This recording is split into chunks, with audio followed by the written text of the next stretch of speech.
Welcome sa bagong tutorial video mula sa RoboForex. Ngayon, ipapakita namin sa iyo kung paano mag-internal transfer ng funds gamit ang iyong desktop. Pagkatapos mag-login sa iyong members area, Step 1. Pumunta sa Internal Transfers tab. Sa main page ng iyong members area account, i-hover ang cursor sa Accounts menu sa upper left corner. Pumunta sa Account Management menu at i-click ang My Accounts. Siguraduhin na ang napili mong account ay isang real account.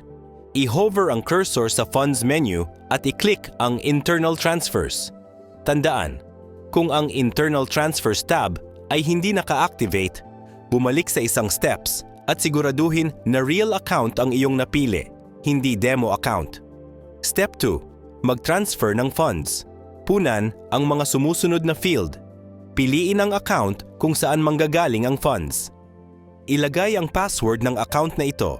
Piliin ang account na paglilipatan ng funds. Ilagay ang halaga, pagkatapos ay pindutin ang transfer funds.